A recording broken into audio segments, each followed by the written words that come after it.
What is happening, fam? It is your boy, the Sultan of Sativa, the Ayatollah of Indica, aka the Bobby Fischer BHO, aka Ned Sparks, aka the Hickson of Hashish, aka Ned Sparks, aka Willie the Cool Penguin.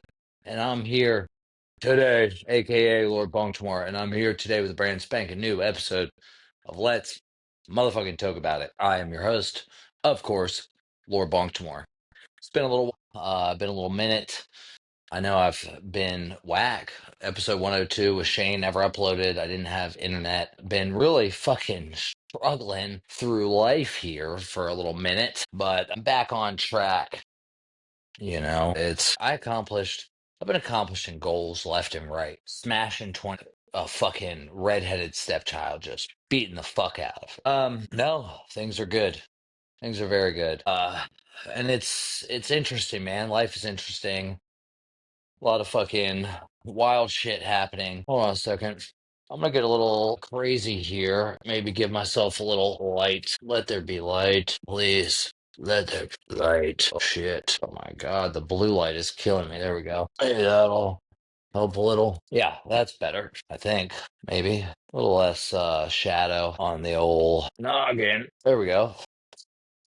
Looks good. My joint went out because I was getting crazy. Part of me is feeling like my drink is going to spill over. It needs more water, and I'm going to move it.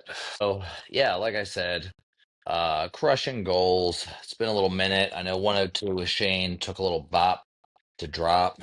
Not fucking uploading, dude. And if you're admiring my Nito Burrito hat, it is the 307 Project. Little Chad Wright skull trident says, "Be hard when it gets hard." It's what I do. All right, this is an excellent hat for running. By the way, you can see it's mad meshy. If I had a microphone, I would talk over the microphone meshed with this hat. Anyway, the um this is kind of episode 104, and it's going to be kind of a after action report. There's a lot going on in the world for sure, but I'm going to talk about accomplishing some goals, some shit that's been going on, a little after action report on the 307 Project trail race. 307 Project, as you probably know, I would hope you know by this point, that is the group of good men, Chad and Blake Wright, Chili, Cornbread, of course, Biscuit, Brooke. Macadamic Media has been helping them create some awesome content. Chad was gracious enough to he is a friend of the Let's Talk About It podcast and yours truly, Lord Bongtimore. It's my man. Chad is a Navy SEAL ultra runner, and it was cool. This past weekend, I got to see him in action. Real deal. Did an ultra marathon. Your boy, Lord Bongtimore, did an ultra marathon. That shit sounds good. That shit sounds real good. You already know anything over 26.2 is an ultra. Okay. I did 32 miles, 4 mile trail, 8 loops. That was my goal. I said 1 an hour, man. It's doable. Mad doable. So I'm going to give you a breakdown of just like how divine this shit was. I'm pretty sure back in January I was talking about it, kind of flim-flamming on, do I want to do this race or do I want to do Pans? It's the same weekend as Pans. There was talk of some of the guys I went on the 24/77 down South Carolina back in October. A company was going to do a little sponsorship, pay for our race and shit. And so that made it a little easier for me. I could take this trip for minimal money, do something outside of my normal realm, or I could go to Pan, spend bread to go to compete. Probably have to buy a new gi, and so yeah, it made it easy. It's gonna do the race, right? And then there was some, I was kind of training a little bit there. The dude that was supposed to pay for it, I just never really heard anything. Then February rolled around. I never really heard anything. So then I guess I'm not doing either Pans or this race. Then, like, end of February, I got a call from the homie. He said, "I got my credit card. Let's get you signed up. Come on." So got signed up. Had about a month-ish almost to prepare.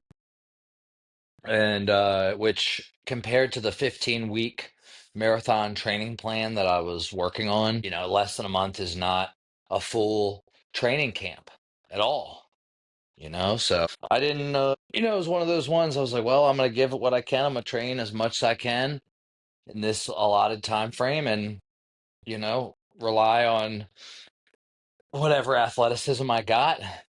Otherwise, it's mine to bear. I'm signing up for this and I'm going to go out there. My goal is 8 laps. I'm going to finish 8 laps in 8 hours. I don't care what it takes. And if I don't, you're going to have to drag me off that course. And so let me just tell you the divine timing and just how everything worked out. I'm the worst alarm waker upper. I have been. Now I'm like getting good at it. It's been all weekend this week. I'm moving and grooving, right?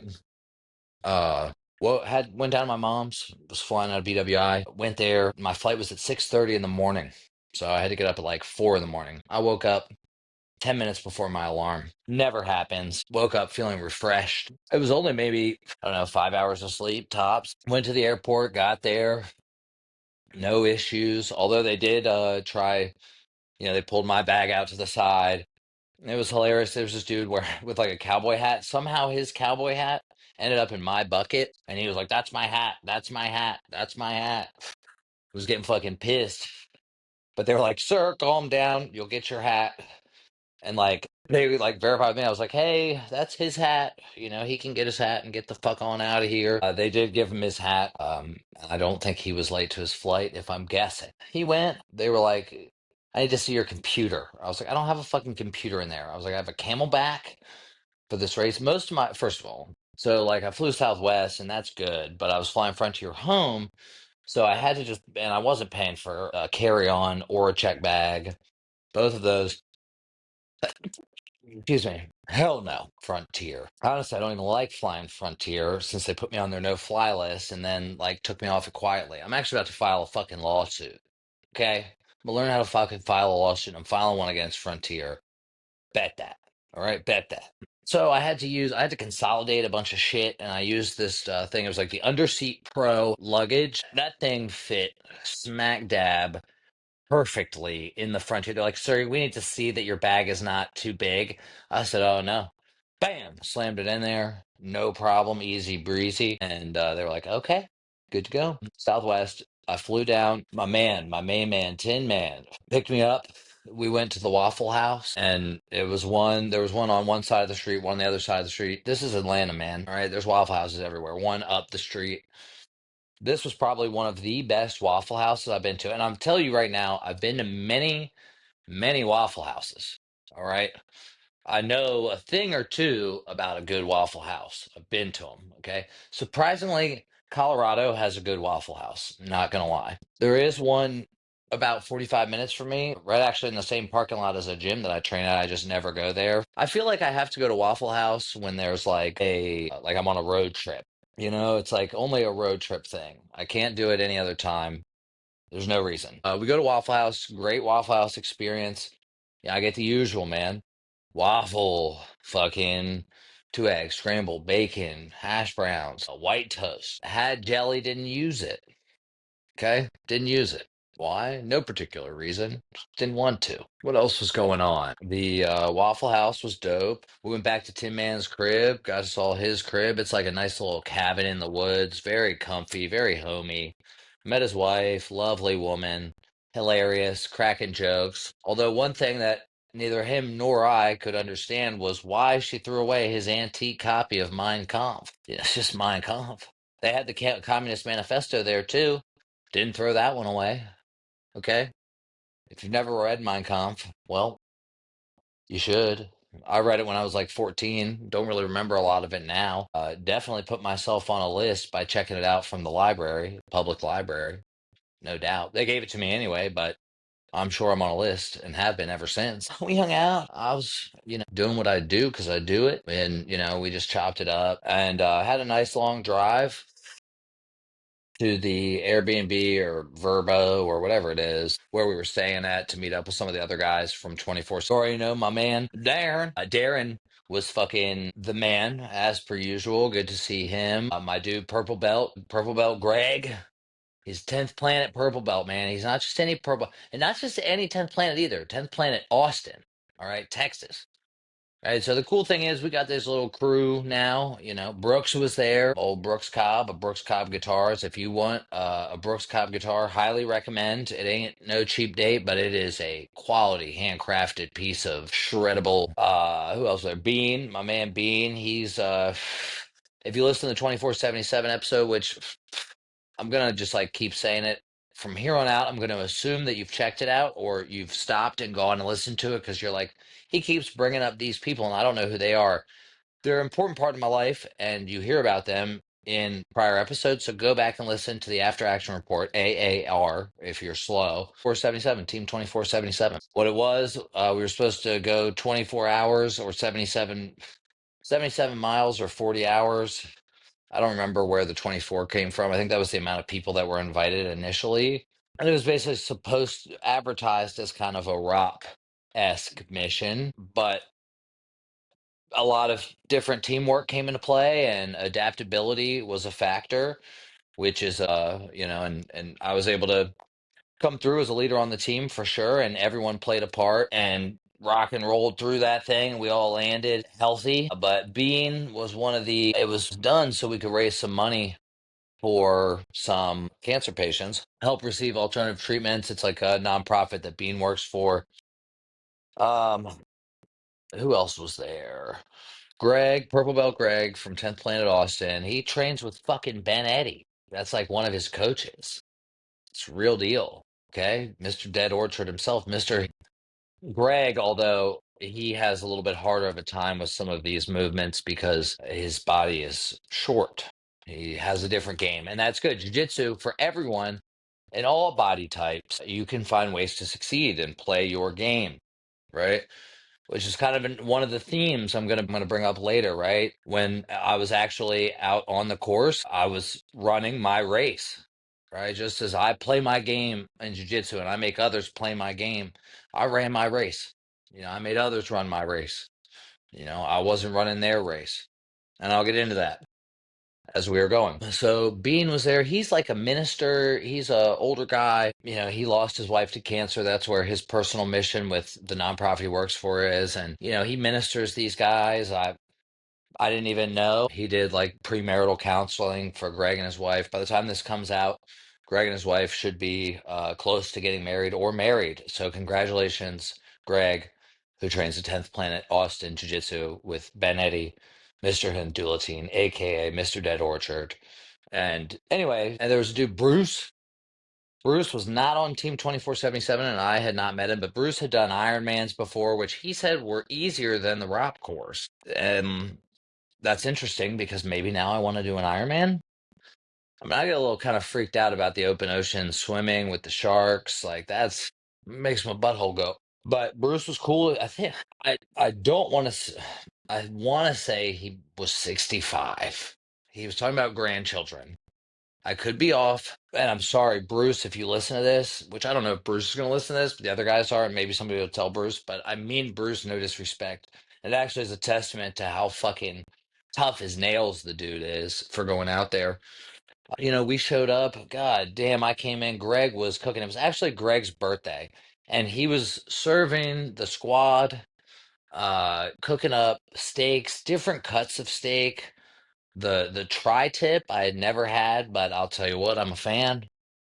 I'm a fucking fan. Greg did a phenomenal job cooking chefing up with the ghee. My God, it just smelled of steak and butter in this Airbnb, and really could not have asked for a more welcoming to get there.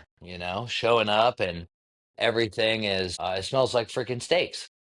Hold on, excuse me. We ate some steaks, had dinner. Bean started talking to us about different shit, asking us some questions. Eric was there too. I'm so sorry. Eric's a real motherfucker. Eric's a Oklahoma like state trooper or highway patrol. Actually, since the last time I saw him, he works homicides, highway homicides now. Like somebody gets hit by a fucking truck and Eric comes out there and does the investigation. Crazy. And so we were talking.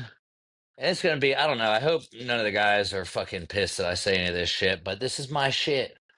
and I keep it real as a motherfucker, and I want to talk about it and decompress and share it with the people because hey, maybe somebody that's listening to this wants to fucking come out and doesn't know anything about any of this shit and what people actually do because I didn't know about any of this shit until I started fucking doing it. So we're having like starting a little Bean's giving a little Q&A. They're clearly leading questions. He's trying to set us up. He's framing shit a certain way. Classic. Classic. And we all kind of go through, talk about our goals. And in the 2477 episode, I talked about being giving a pep talk prior to the race and like a prayer and talking about the first time in the Bible that the term worship is mentioned is in the story of Abraham and God asking him to sacrifice Isaac, right? So worship for the first time in the Old Testament that it's mentioned is mentioned contextually in regards to a human sacrifice, right? And obviously, the message there was we're going to go out there tomorrow to these woods and we're going to worship together. We're going to make a human sacrifice. And it's not about us, it's about these patients. And I'm going to be honest, completely honest. That shit, I have held on to it this whole time.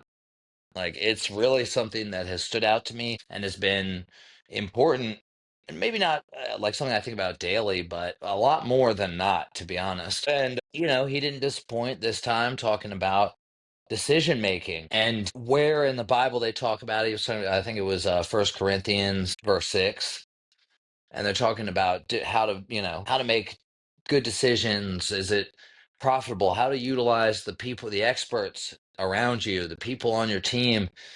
And it's like these are all things that I do, that I learned kind of in the program, when I was in a 12-step program, but I never looked at it from this perspective in a biblical context. Plus, I'm going to be honest too, the Catholic upbringing, I'm traumatized by Acts and Romans and the other epistles like fucking Corinthians, Galatians, all that shit. So, I'm like, with Christianity, I like hang on to the Gospels a lot. I'm like, okay, I'll listen to what Jesus said. And obviously they go hand in hand, but that's another conversation.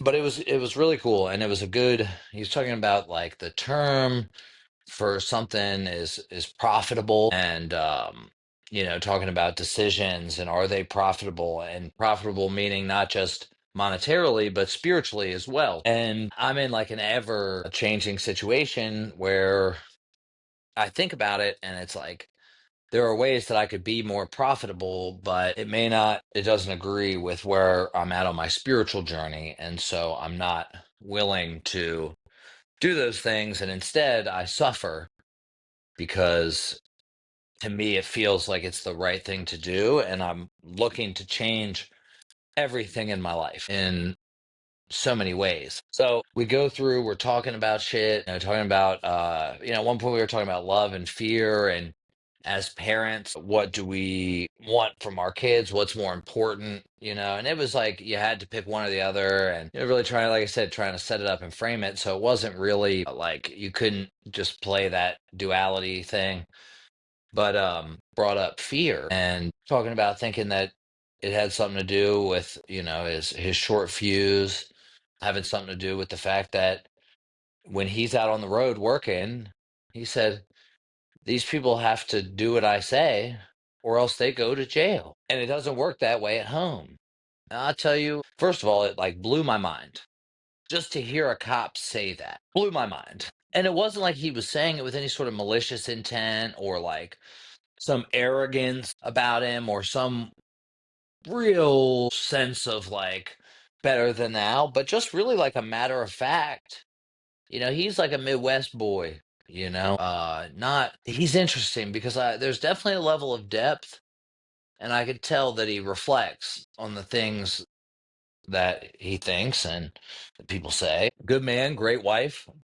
And in no way am I trying to speak ill of the man, but just hearing that was like, wow, I can't believe he fucking said that. But it was real shit, and this is like a group of men that I've now gone on two of these adventures with. The reality is, like, we're getting close. It's like a deep relationship, talking about bettering oneself through worship and human sacrifice and prayer and developing a relationship with God and like really doing some amazing things with that. So after all that, talked to my FaceTime my kids, kind of hung out, went to bed, woke up another 10 minutes before my alarm, feeling great, refreshed, slept on the couch, but I felt great.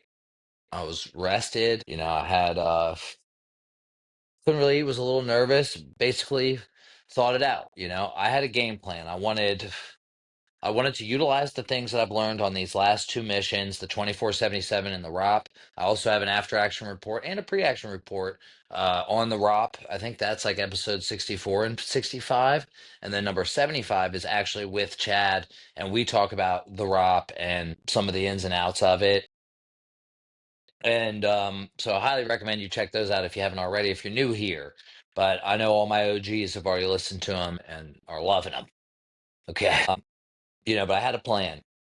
I was going to utilize the things I learned, right? The ROP, just a brief synopsis, 24 hours, continuous movement. Sitting down was quitting, and you'd be extracted at the next resupply point. We ate bullshit. I had a torn MCL, was hobbling, locked up, never done anything like this before. We hiked 44 and a half miles in 24 hours. It was filled with personal growth, learning shit about myself. Definitely the 307 Project fulfilled the promise of teaching me more about myself in 24 hours than one could learn in 6 months. Definitely worth the investment. Then 2477 was kind of like a real opportunity for me to like show my leadership abilities, the things I learned, right? I made sure that I was hydrating, moving, right? I had different shoes. I fucking, life was good. Made it through that. Great. Really stepped up as a leader. Not to my own horn. It was just a matter of fact. Any of the guys on the team, fucking purple belt, Austin, Greg, he'd tell you, Bean, Tin Man, any of them. Darren failed again. He'd tell you, any of them. I was a leader out there, no doubt. Not that I did everything by any means at all, but I was a leader for sure, and I helped carry the team through. But that like really raised my confidence as an asset to the team. And, I wanted to go out here and I was on a mission, man. I haven't even talked about it, but my dad's in rehab right now. Told me fucking a few weeks ago that he's been using fentanyl the last 2.5 years. My own dad. If you know anything about his history, this is not his first rodeo. Like, I had to go see him, dope sick, help him get in a treatment. He's been in there a couple weeks now for anybody, if you even care. He's been in there for a couple weeks. He's doing all right. I got him some cigs. He's doing what he needs to do. I'm fucking proud of him. Obviously it's just the beginning. It's a long road, right? But it's his process and it's his road. And in life, we all have our own obstacles that we need to overcome. And I just hope that he chooses to stop repeating the same patterns and cycles over and over and over again and really change his life for the better.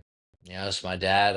I want him in these final years, however many they may be, to be here as long as possible. Not only for me, and the selfish uh, want to have my dad, but I want my kids to have their granddad. They're very fortunate on their mom's side. They have all of their great grandparents. I've never even met any of my great grandparents, you know? And so I want them to have that. And maybe, so they'll cherish that, But unfortunately, the disease of addiction is selfish, self centered nature. And at the end of the day, he's going to have to work out through his process. And I keep my expectations where they should be, you know? And as long as he's helping himself, I'll help him. But if he's fucking up and it feels like that, then he can't be around my kids and shit. We're not going to have much of a relationship other than FaceTime.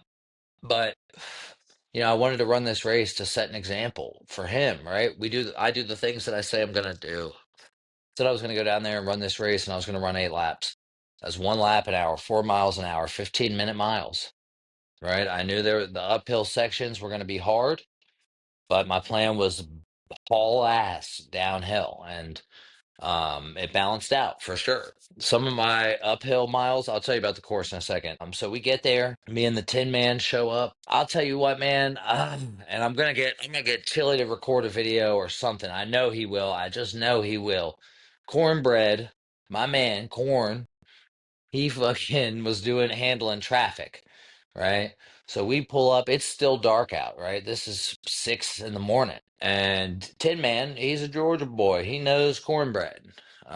He's been every freaking 307 event they've had in the last few years. He's a believer in the mission. And he was like, "Oh, cornbread, what up? Blah blah blah." And before he could even finish, he was like, "Yo, this is my man." And before he could even say it, cornbread was like, "You're Lord Bongtimore," and like this fucking Georgia accent. I didn't do it any justice, but it was at 6 a.m. You already know I've been smoking, right? It was the funniest thing I could have ever heard. Cornbread, if you're listening, I love you, brother. And I need a video of you saying, "You're Lord Bongtimore." Dude, if I fucking had a camera out, bro, that would be the intro to every fucking video that I did from here on out. Cornbread. And you see this guy, he looks every bit of cornbread. You know, I will not elaborate. We go get get our shit, get out. I had my little gay pull along bag. First thing I see, the first form truck that they take out to events with the big American flag key. And I talked to the guys, dude, I felt like such a fuck face later because I realized one of the guys that they had out there, Matt, he's a guy that I already have talked to a bunch of times. I follow him on the gram. We've talked on customer service. He's excellent on customer service. First and foremost, I just want to thank the First Form guys. I know you've heard me talk about them for years. It's my favorite products, right? Firstform.com/Elliot Aces. Get you some. Okay. Support the podcast, support yourself. Okay. And I don't want to hear any broke boy bullshit about it's expensive. Okay, man. Don't even start with that shit. Yeah. Okay. When you're the best, that shit costs. And Joe Biden making the cost of whey go up. Okay, you already know how expensive that shit is. And when you want results, you're only fucking with the best. Anyway, Matt and his man Logan, they were out there and they were fucking helping the athletes all day. All day. And without them, I wouldn't have been able to make it through that race on mothers. All right. Shout out to Matt. Shout out to Logan. Those guys were fucking great. They really went above and beyond for the racers. Obviously Hoist Hydration. They support every 307 everything and great products. Salty Britches. Get Salty Britches, man. If you're out on trails, if you run around, Salty Britches, best anti-chafe. I like the original formula and the black bottle. The black bottle, that heavy duty, man, you lather up with that shit. It's a wrap. It doesn't matter if you're out for 24 hours straight. You don't need to relube. Okay? I didn't multiple times. So we go talk to all these different people. First people I see once we get down in the area to pick up our little race packet. Blake, old Blake Wright, Chad's brother. And Blake's there with his daughter Blakely. I love it. Ever since I found out that's her name. And I had my York Jiu-Jitsu hoodie on. And she said, "Do BJJ," with her little Atlanta Southern twang. She's like 7, and I damn near busted out laughing. My God. I said, "Well, yes, ma'am, I do." I said, "Do you?" She said, "Yeah, and my sister."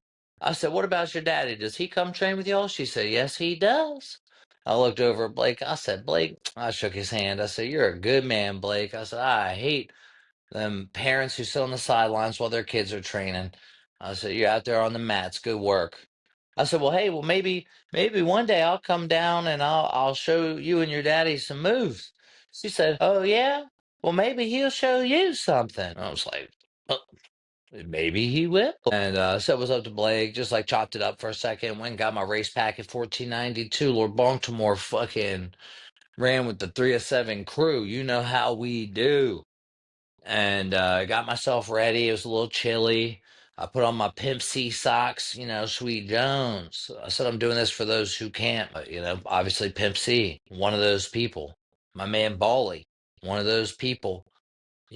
Countless others who've died of fucking the disease and disease of addiction that have impacted my life, and many just like them who I've never met, but the least I could do was go out and suffer for a little bit, and really reflect on how insidious that shit is. Smoke my weed, said my prayers. Chad fucking and his wife gave the rundown, and we were off. She hit us with the bustum, and we started moving. I had poles. I didn't bring them out with me. I ended up not using them for one lap. Looking back, I probably should have. I'll get into that. I'll give you a breakdown. First mile, right? Now, first of all, I take a little while to warm up, and it's a little chilly, so I'm kind of moving slow. A little walk, a little run, and first mile's not that bad. It's just some regular ups and downs. Second mile, right? The end of the first mile, you go through this little part of this little field, and for the second mile, it is a gradual full mile, gradual incline. Sections just go up. There's early on in that second mile, there's a couple flat spots, where you could do a little running, but the majority of it is uphill, you know. And thank God I met a guy, I can't remember his name now. I feel like a butthead. Actually, I need to look. I don't think it was the guy that won. No, it can't have been. I gotta look. I was talking to a guy who kind of looked like the guy that won, and we started going up the hard part of this hill. And so like the last 25% of this mile is you could almost bear crawl up this bitch quicker than you can walking it, in my opinion. And he's telling me, he's like, hey man, don't walk on your toes because you'll blow your calves out. He's like, walk flat footed on your heels. And god damn it, he saved me, dude. My calves actually felt pretty great all around them, and like the front of those legs were not nice at the end, but that was a huge help, huge piece of advice that got me through this race that I held on to, as well as, executing on my plan. And when it got to the top of this hill, and I'm telling you, this shit had my heart rate up like 150, 170, 180. Like, bruh, I was fucking dying, you know? I mean, this shit was, and you get to the top of this hill, right? And it's actually a part of the ROP course that we went on roughly around noon, I believe. And so I took a piss, had a breather, got the heart rate down a little bit, and started booging. And it's like a little gradual downhill.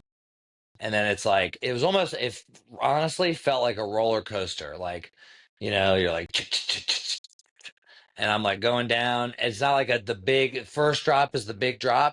It's like gradual downhill too, but like start hitting some switchbacks and some points where it's just like I literally was just, I mean, my shoulders and arms, like back, neck muscles are still sore from just, I mean, I literally was just like lifting my legs up, running fast as fuck, boy.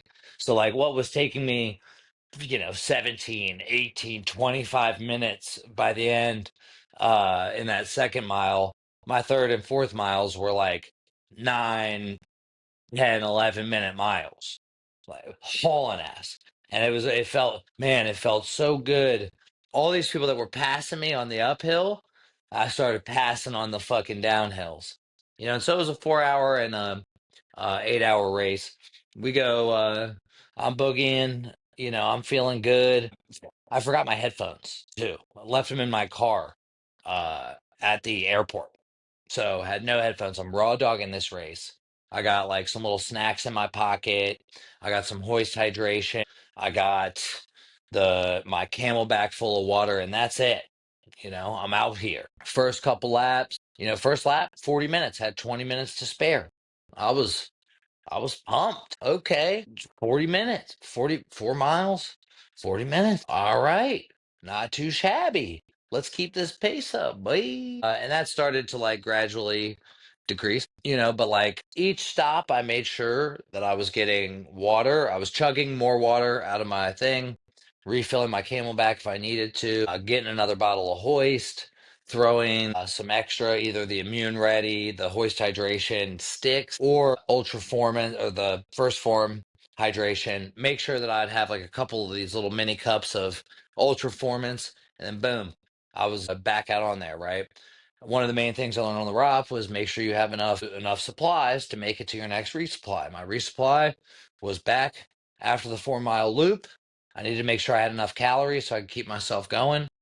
And then after the third lap, I came in. I was actually kind of dilly-dallying a little bit after this one. If I go back, I would have definitely shortened it. But I started talking to Matt, and we were kind of having a conversation, drinking some First Form energy, best energy drink on the planet, without a doubt, hands down. I'm getting ready to go, and I see Chad come in, and I'm pretty sure at this point we both just finished our third lap, and so he like came in and came right by me, and the good people at Academic Media were filming him. And I said, yo, Chad.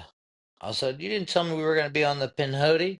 You already know, Pinhoti boys. I said, Turkey Trail gang. I said, they squabbling while we gobbling, eating them up. And I tell you, he looked at me, and a little fire flared in his eye, right? Elliot, broke dick, can't move, locked up joint, head ass Elliot.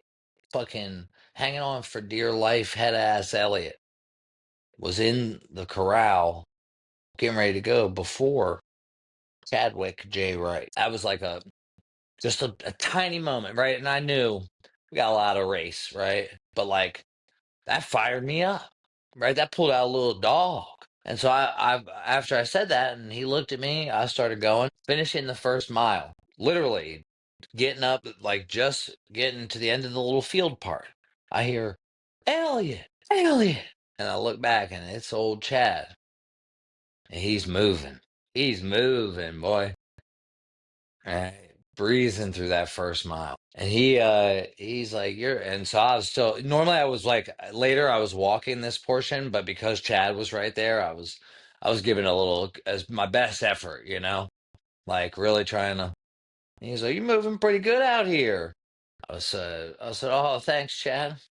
Yeah, I said, just trying to execute on the plan, man. Doing what we do. He said, a lot of race left. I said, oh, yeah, man. I said, trust me.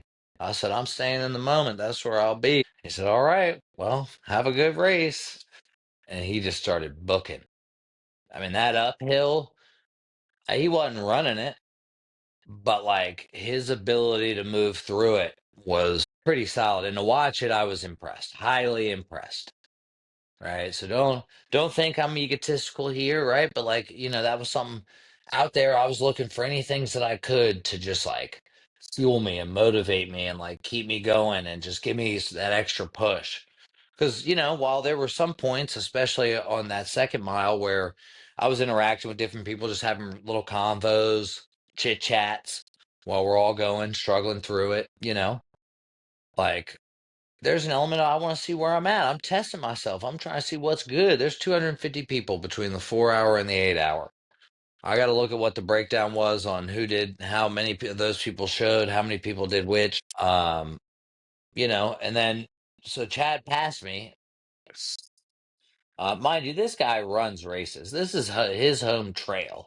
I didn't have a fucking chance beforehand. He was like, he hadn't ran more than a 10 mile run in over a year. I digress. But it was just interesting. It was just cool to like watch and like look and try to keep him in my sight for as long as I could. And he got out of my sight, and I didn't see him again the rest of the day till the race was over. You know. So these guys that are professionals, that shit is real. It's a different level. And he's not the fastest, but I mean, he'll tell you that, but he can fucking endure, that's for sure, And after the 4 hour, right, it was less and less people on the trail. Each lap, I felt like every time I'd pass somebody, I was like, well, yes, And it was really fucking cool because like if I was passing somebody or they were passing me, they'd always be like, hey man, hey, doing a great job, and because a lot of it's single track trail too, so you kind of have to move over if you're going slow mo, and somebody like myself is hauling ass through the fucking woods, and they could hear me too. I have a deviated septum, so it just was my breathing was loud as shit. I just said go. It was harder to like try and slow run than like just saying fuck it and going. And I use Speedland shoes. This like Cam Hanes model. If you don't know Cam Hanes, he runs like 10 miles on his lunch break every day and has for 20 years in the woods. So if they're good enough for him, they're fucking good enough for me. Unfortunately, the technical parts of these downhills where there was rocks, I mean, I go and train at a place called Rocky Ridge. One of the other spots that I go to has some rocky little spots. So I knew how to handle those, and was comfortable in my I knew I was going to be okay. And, there was one that was like really kind of tough. So I did slow it down a little bit, but I still knew how to navigate those rocks. So, like I said, after each one, more and more people were on the sidelines, and with each one, I was feeling a little more pumped up. But every time that I was feeling that, I had to remind myself, like, hey, these later laps, man, you don't know what could happen.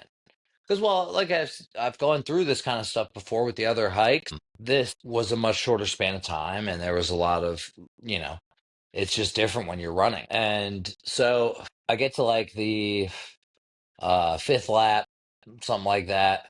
See some of my homies, got some good little at some points where we could kind of walk and chat. And, that shit felt good. The sun was shining. It was warm by the afternoon. And if you know me, you know that I love to go run out in the shining sun, man.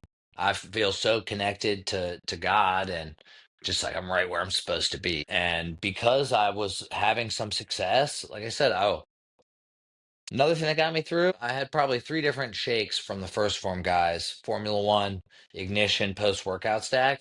I mean, that shit really, you want to talk about being able to quickly replenish the micronutrients lost and the glycogen used out on the course and protein to heal the muscles that are getting fucking throttled on these downhills and uphills. Formula One and Ignition, go fucking get some from First Form because I swear every product that they had out was absolutely a key factor in my being able to succeed. And executing on that plan of having these things. And so, sixth, seventh lap, I'm starting to feel a little not antsy, but like I'm starting to feel it, right? My thighs, hammies and quads are feeling like beef jerky. I mean, hips, hip flexors, oh my God, tight.